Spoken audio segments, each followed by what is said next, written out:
La servidumbre moderna es una esclavitud voluntaria, consentida por la muchedumbre de esclavos que se arrastran por la faz de la tierra.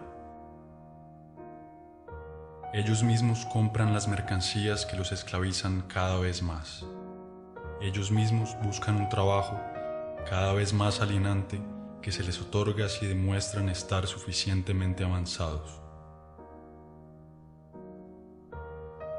Ellos mismos eligen los amos a quienes deberán servir. Para que esta tragedia absurda pueda tener lugar, ha sido necesario despojar a esa clase de la conciencia de su explotación y de su alienación. He ahí la extraña modernidad de nuestra época. Al igual que los esclavos de la antigüedad, que los siervos de la Edad Media y que los obreros de las primeras revoluciones industriales, estamos hoy en día frente a una clase totalmente esclavizada, solo que no lo sabe, o más bien, no lo quiere saber. Ellos ignoran la rebelión, que debería ser la única reacción legítima de los explotados. Aceptan sin discutir la vida lamentable que se planeó para ellos. La renuncia y la resignación son la fuente de su desgracia.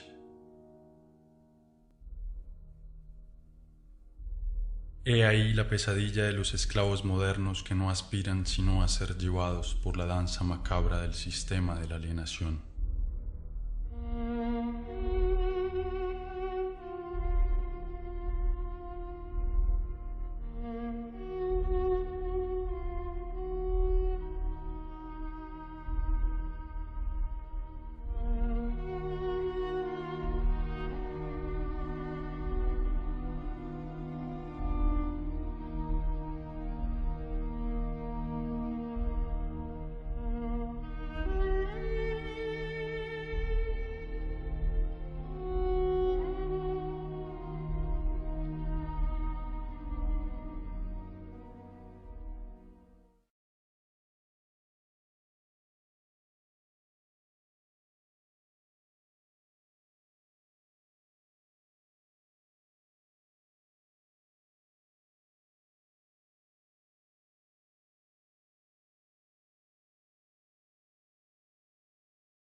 A medida que construyen su mundo con la fuerza alienada de su trabajo, el decorado de este mundo se vuelve la cárcel donde tendrán que vivir.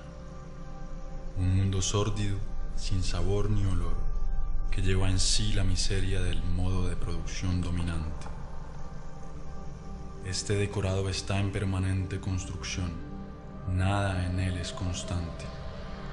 La remodelación continua del espacio que nos rodea está justificada por la amnesia generalizada y la inseguridad con las que tienen que vivir sus habitantes. Se trata de cambiarlo todo a la imagen del sistema. El mundo se vuelve como una fábrica, cada vez más sucio y ruidoso. Cada parcela de este mundo es propiedad de un Estado o de un particular. Este robo social, que es la apropiación exclusiva de la tierra, se materializa en la omnipresencia de los muros, de las rejas, de las cercas, de las barreras y de las fronteras. Son las marcas visibles de esa separación que lo invade todo. Pero al mismo tiempo, la unificación del espacio según los intereses de la cultura mercantil es el gran objetivo de nuestra triste época. El mundo debe convertirse en una inmensa autopista, absolutamente eficiente, para facilitar el transporte de las mercancías. Todo obstáculo, natural o humano, debe ser destruido. La concentración inhumana de esa masa de esclavos es fiel reflejo de su vida. Se asemeja a las jaulas, a las cárceles, a las cavernas, pero a diferencia del esclavo o del prisionero, el explotado de la época moderna debe pagar por su jaula.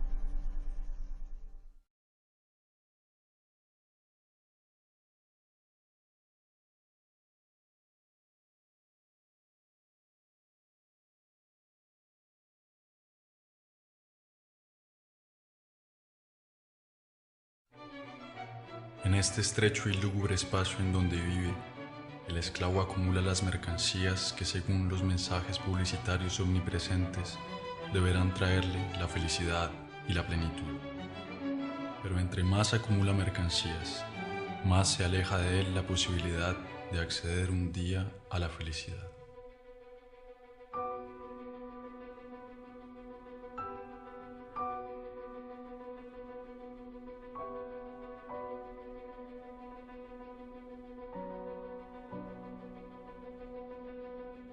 La mercancía, ideológica por esencia, despoja de su trabajo al que la produce y despoja de su vida al que la consume. En el sistema económico dominante, ya no es la demanda la que condiciona la oferta, sino la oferta la que determina la demanda.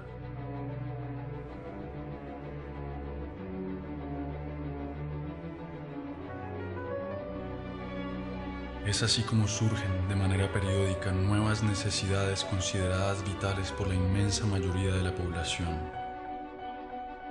Primero fue el radio, luego el carro, el televisor, el computador y ahora el celular.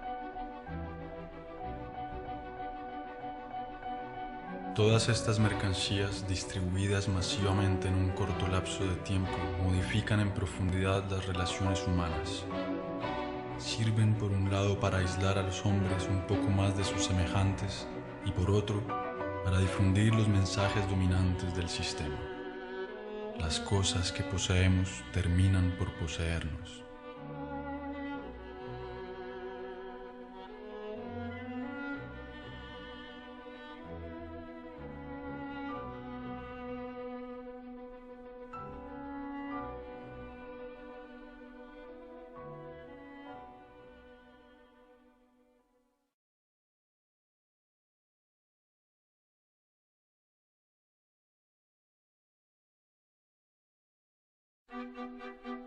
Pero es cuando se alimenta que el esclavo moderno ilustra mejor el estado de decadencia en que se encuentra.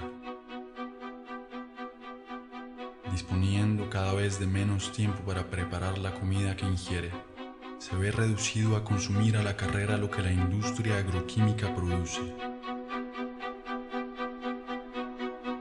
Erra por los supermercados en busca de los ersatz que la sociedad de la falsa abundancia consiente en darle. Su elección no es más que una ilusión. La abundancia de los productos alimentarios no disimula sino su degradación y su falsificación. No son otra cosa que organismos genéticamente modificados, una mezcla de colorantes y conservantes, de pesticidas, de hormonas y de otros tantos inventos de la modernidad.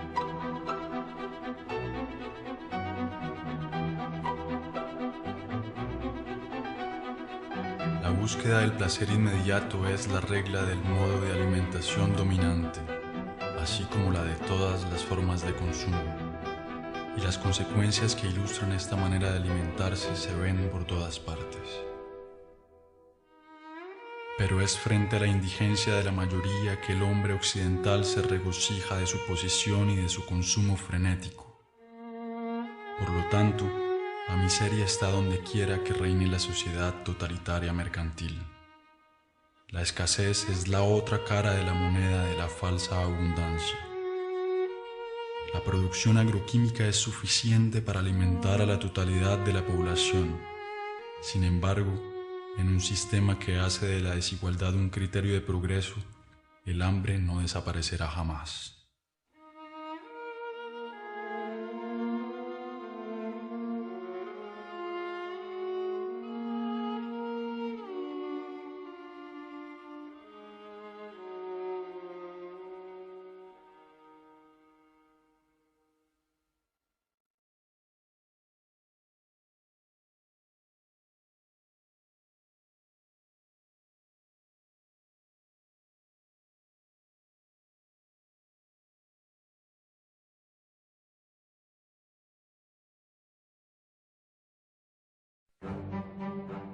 La otra consecuencia de la falsa abundancia son las fábricas de concentración, el exterminio bárbaro y a gran escala de las especies que sirven para alimentar a los esclavos.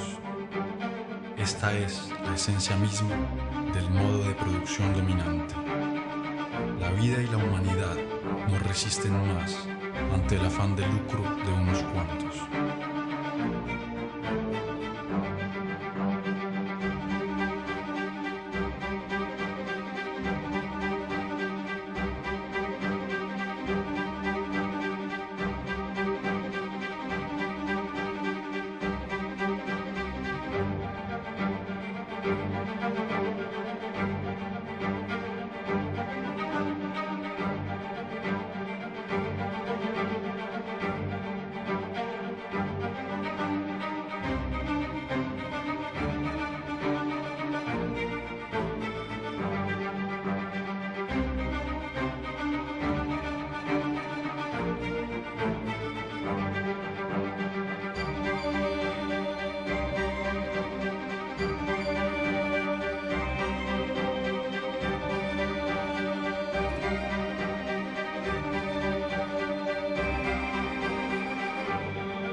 El saqueo de los recursos del planeta, la abundante producción de energía o de mercancías, los residuos y los desechos del consumo ostentoso hipotecan las posibilidades de supervivencia de nuestra tierra y de las especies que la pueblan.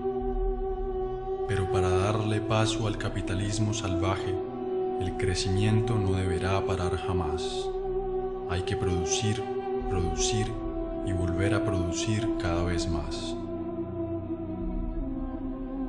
Los mismos que contaminan son quienes se presentan hoy en día como los salvadores del planeta.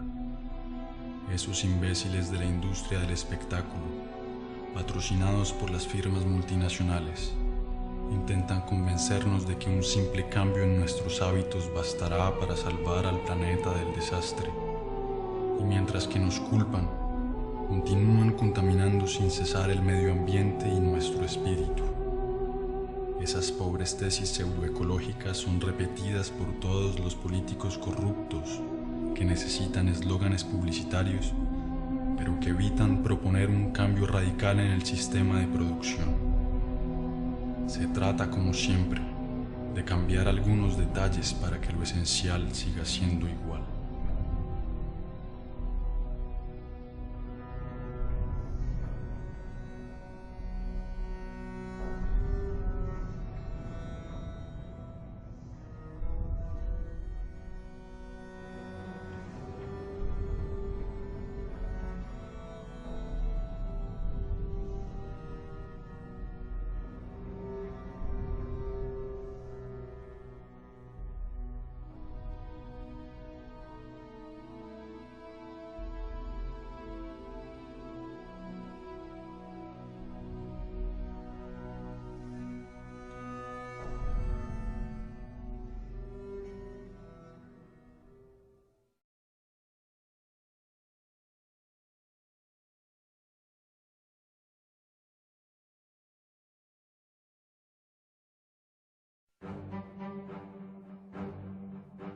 Para entrar en la ronda del consumo frenético hay que tener dinero y para tenerlo hay que trabajar, es decir, venderse. El sistema dominante ha hecho del trabajo su principal valor y los esclavos deben trabajar cada vez más para pagar a crédito su vida miserable.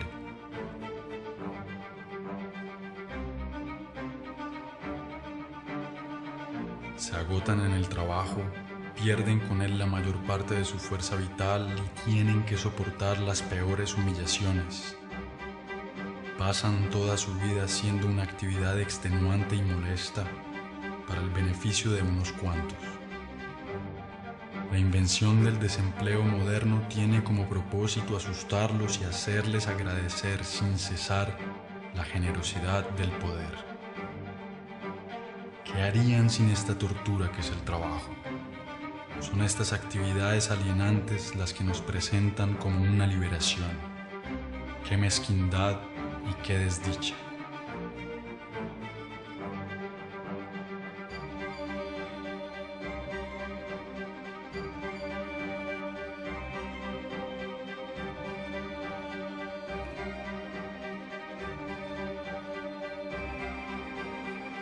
Siempre apresurado por el cronómetro o el látigo, cada gesto de los esclavos está calculado para aumentar la productividad. La organización científica del trabajo constituye la esencia misma de la disposición de los trabajadores, del fruto de su trabajo y del tiempo que pasan en la producción automática de las mercancías o de los servicios. La actividad del trabajador se confunde con la de una máquina en las fábricas o con la de un computador en las oficinas. El tiempo pagado no se recupera jamás. De esta manera, cada empleado tiene asignado un trabajo repetitivo, ya sea intelectual o físico. Es un especialista en su área de producción. Esta especialización se reproduce a escala planetaria en el marco de la División Internacional del Trabajo. Se concibe en Occidente, se produce en Asia, se muere en África.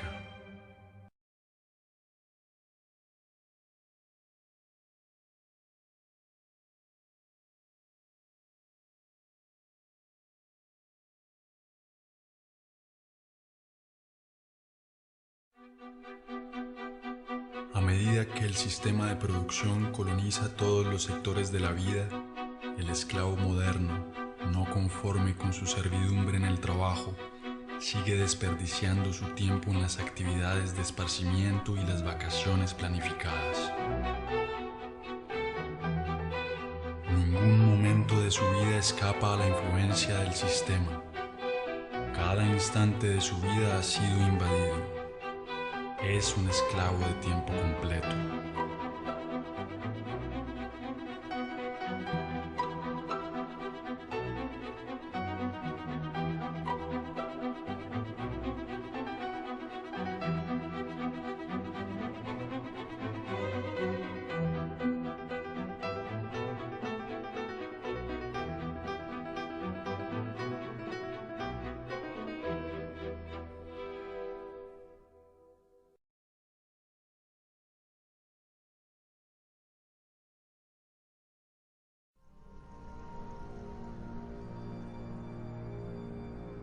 La degradación generalizada de su medio ambiente, del aire que respira y de la comida que consume, el estrés de sus condiciones laborales y de la totalidad de su vida social son el origen de las nuevas enfermedades del esclavo moderno. Su condición servil es una enfermedad para la cual no existirá jamás ninguna medicina. Solo la completa liberación de la condición en la que se encuentra puede permitirle al esclavo moderno reponerse de su sufrimiento. La medicina occidental no conoce sino un remedio contra los males que sufren los esclavos modernos: la mutilación. Es a base de cirugías, de antibióticos o de quimioterapia que se trata a los pacientes de la medicina mercantil.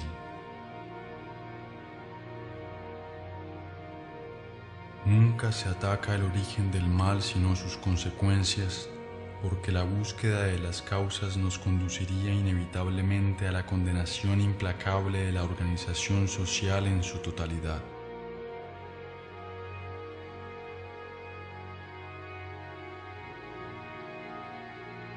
Así como el sistema actual ha convertido cada elemento de nuestro mundo en una simple mercancía, también ha hecho de nuestro cuerpo una mercancía, un objeto de estudio y experimentación para los pseudosabios de la medicina mercantil y de la biología molecular. Los amos del mundo ya están a punto de patentar todo lo viviente. La secuencia completa del ADN del genoma humano es el punto de partida de una nueva estrategia puesta en marcha por el poder. La decodificación genética no tiene otra finalidad que la de ampliar considerablemente las formas de dominación y de control. Como tantas otras cosas, nuestro cuerpo ya no nos pertenece.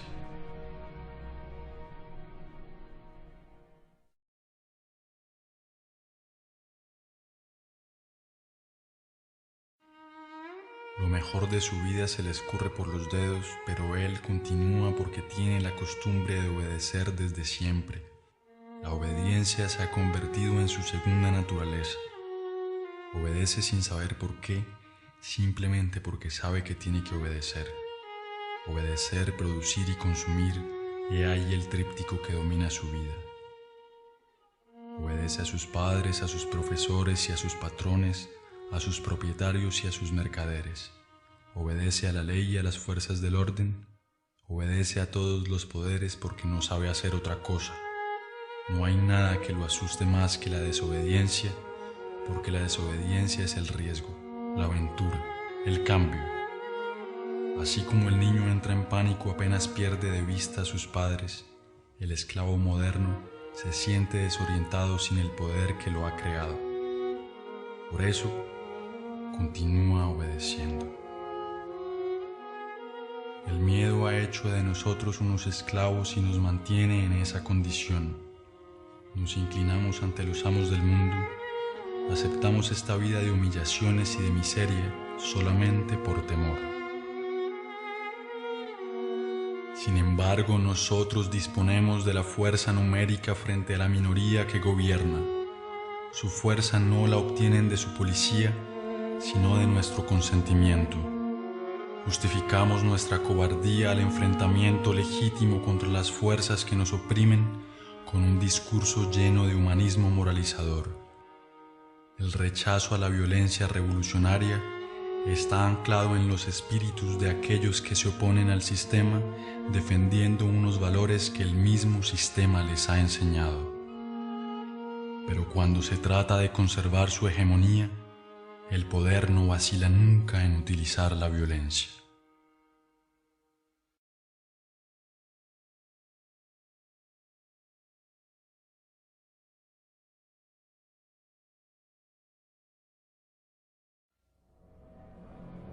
Sin embargo, existen algunos individuos que escapan al control de las conciencias, pero están bajo vigilancia.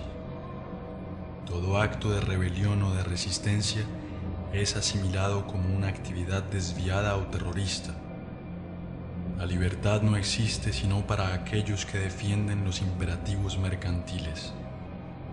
A partir de ahora, la verdadera oposición al sistema dominante es totalmente clandestina. Contra esos opositores, la represión es la regla vigente.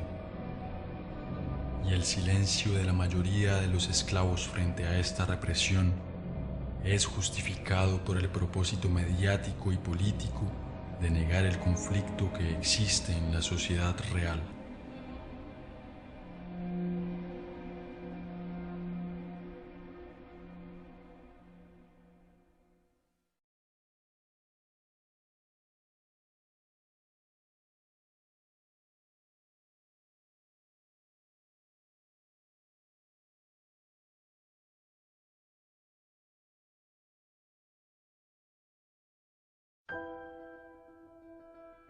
Como todos los seres oprimidos de la historia, el esclavo moderno necesita de su mística y de su Dios para anestesiar el mal que le atormenta y el sufrimiento que le agobia.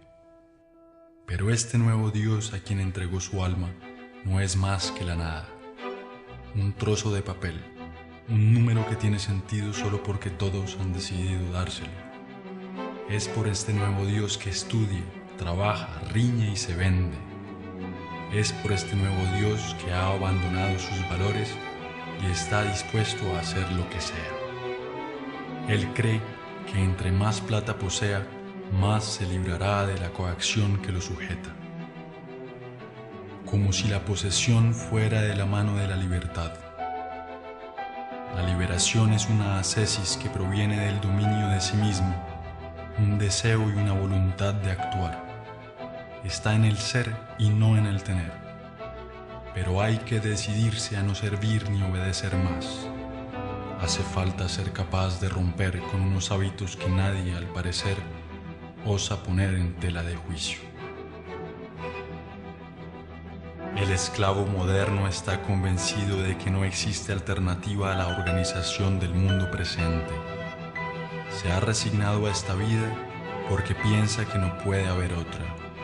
Es ahí en donde reside la fuerza de la dominación presente. Hacer creer que este sistema que ha colonizado toda la superficie de la Tierra es el fin de la historia. Ha convencido a la clase dominada que adaptarse a su ideología equivale a adaptarse al mundo tal como es y tal como ha sido siempre. Soñar con otro mundo se ha convertido en un crimen, condenado al unísono por los medios y por todos los poderes.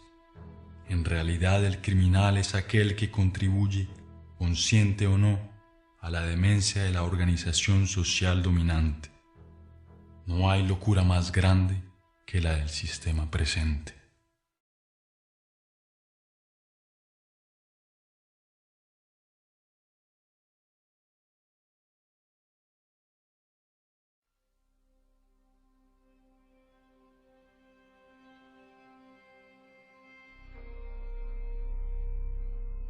Ante la devastación del mundo real, es necesario para el sistema colonizar la conciencia de los esclavos.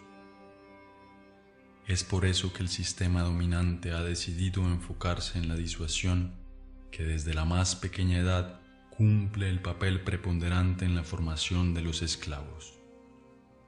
Ellos deben olvidar su condición servil, su prisión y su vida miserable. Basta con ver esa muchedumbre hipnótica conectada a las pantallas que acompañan su vida cotidiana.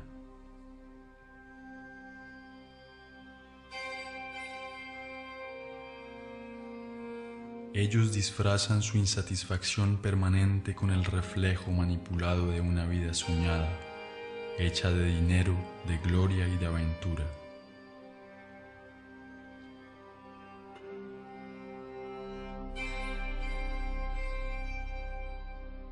Pero sus sueños son tan lamentables como su vida miserable. Hay imágenes para todo y para todos. Esas imágenes llevan en sí el mensaje ideológico de la sociedad moderna y sirven de instrumento de unificación y de propaganda. Se multiplican a medida que el hombre es despojado de su mundo y de su vida.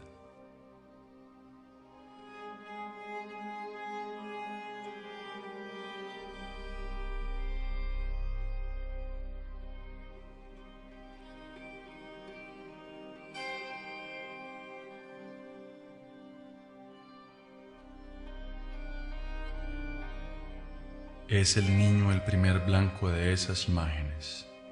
Hay que volverlos estúpidos y extirparles toda forma de reflexión y de crítica. Todo ello se hace, claro está, con la desconcertante complicidad de sus padres, quienes han desistido ante el impacto de los medios modernos de comunicación.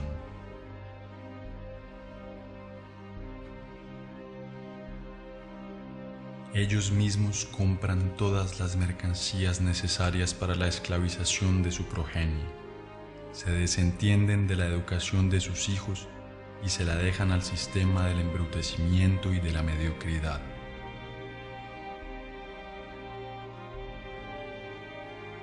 Hay imágenes para todas las edades y para todas las clases sociales.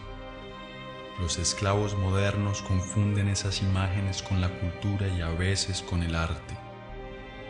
Se recurre constantemente a los instintos más bajos para vender cualquier mercancía.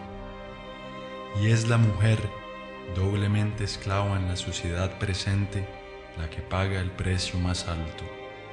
Ella es presentada como simple objeto de consumo. La rebelión ha sido también reducida a una imagen desprovista de su potencial subversivo. La imagen sigue siendo la forma de comunicación más directa y más eficaz. Construye modelos, embrutece a las masas, les miente, les crea frustraciones y les infunde la ideología mercantil. Se trata pues una vez más y como siempre del mismo objetivo: vender modelos de vida o productos, comportamientos o mercancías, vender no importa qué, pero vender.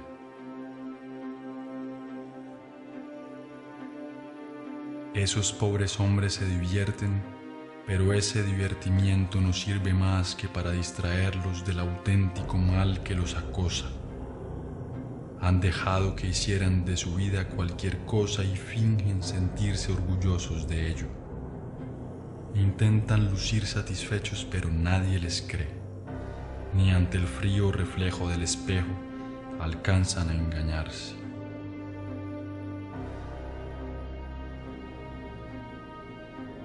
Pierden su tiempo delante de unos imbéciles que los hacen reír o cantar, soñar o llorar.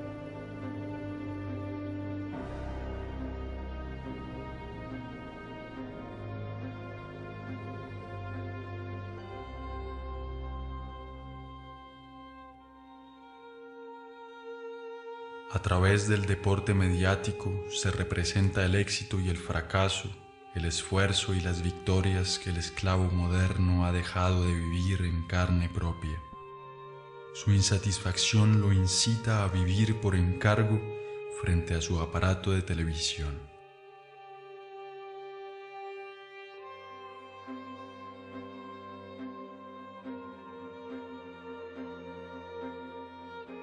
Mientras que los emperadores de la antigua Roma compraban la sumisión del pueblo con pan y circo, hoy en día es con divertimientos y un consumo vacuo que se compra el silencio de los esclavos.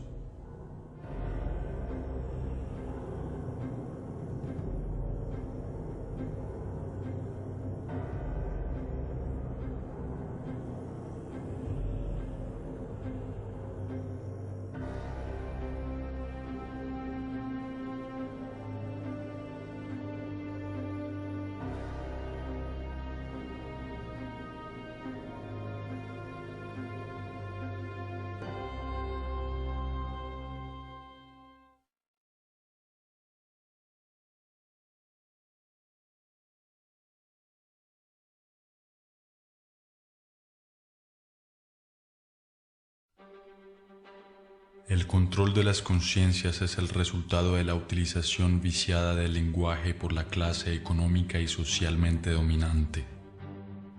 Siendo el dueño de todos los medios de comunicación, el poder difunde la ideología mercantil a través de la definición fija, parcial y amañada que le atribuye a las palabras.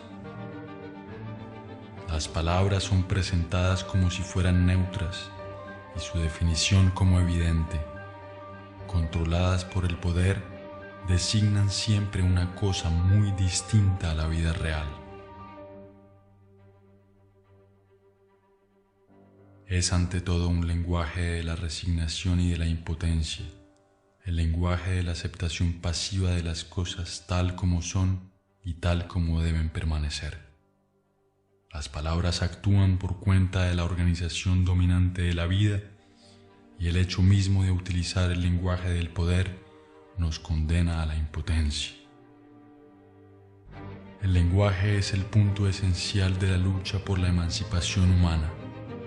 No es una forma de dominación que se añada a otra, sino que es el centro mismo del proyecto de sometimiento del sistema totalitario mercantil.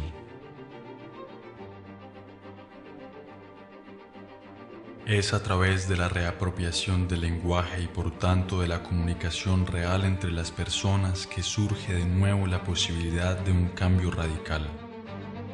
Es en este sentido que el proyecto revolucionario converge con el proyecto poético.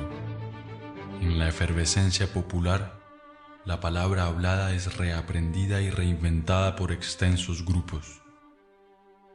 La espontaneidad creativa se encuentra en cada uno y nos une a todos.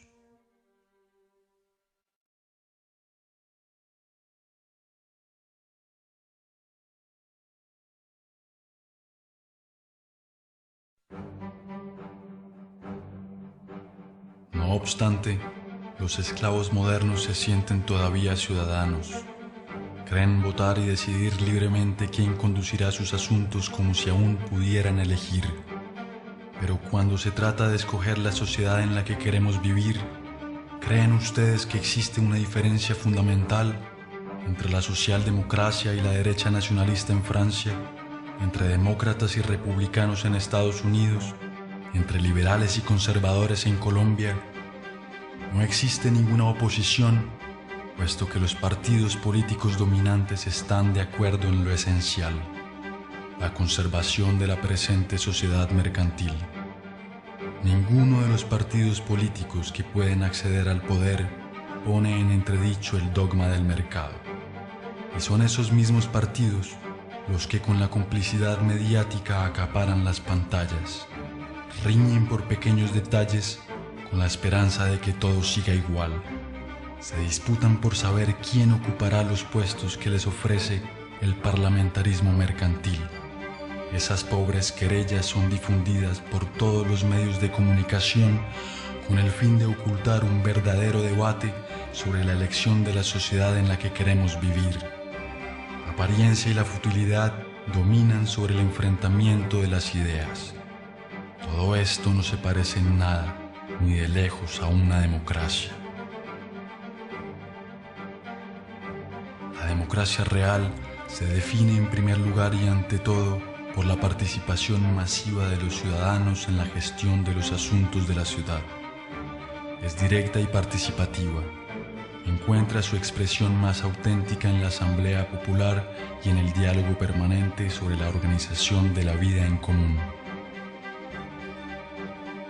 La forma representativa y parlamentaria que usurpa el nombre de democracia limita el poder de los ciudadanos al simple derecho de votar, es decir, a nada. Escoger entre gris claro y gris oscuro no es una elección verdadera. Las sillas parlamentarias son ocupadas en su inmensa mayoría por la clase económicamente dominante, ya sea de derecha o de la pretendida izquierda socialdemócrata. No hay que conquistar el poder, hay que destruirlo. Es tiránico por naturaleza, sea ejercido por un rey, un dictador o un presidente electo. La única diferencia en el caso de la democracia parlamentaria es que los esclavos tienen la ilusión de elegir ellos mismos al amo que deberán servir. El voto los ha hecho cómplices de la tiranía que los oprime. Ellos no son esclavos porque existen amos, sino que los amos existen porque ellos han elegido mantenerse esclavos.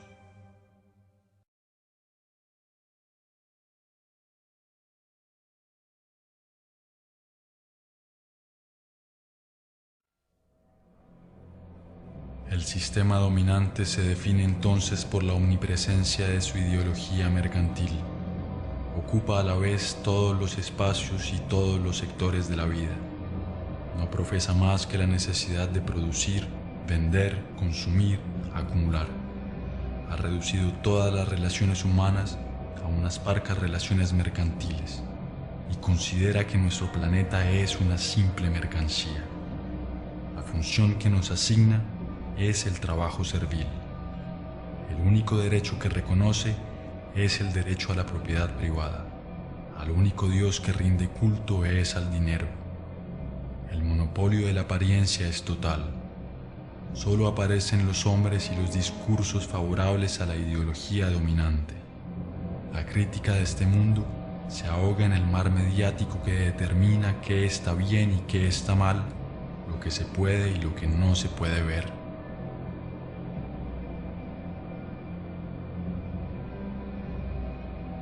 Omnipresencia de la ideología, culto al dinero, monopolio de la apariencia, partido único disfrazado de pluralismo parlamentario, ausencia de una oposición visible, represión en todas sus formas, programa de transformación del hombre y del mundo.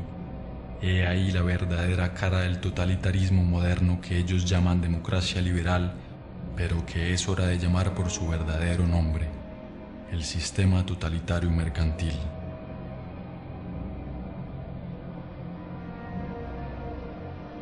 El hombre, la sociedad y todo nuestro planeta están al servicio de esta ideología. El sistema totalitario mercantil ha logrado lo que ningún otro totalitarismo había podido: ocupar cada resquicio del planeta. Hoy en día, ninguna forma de exilio es posible.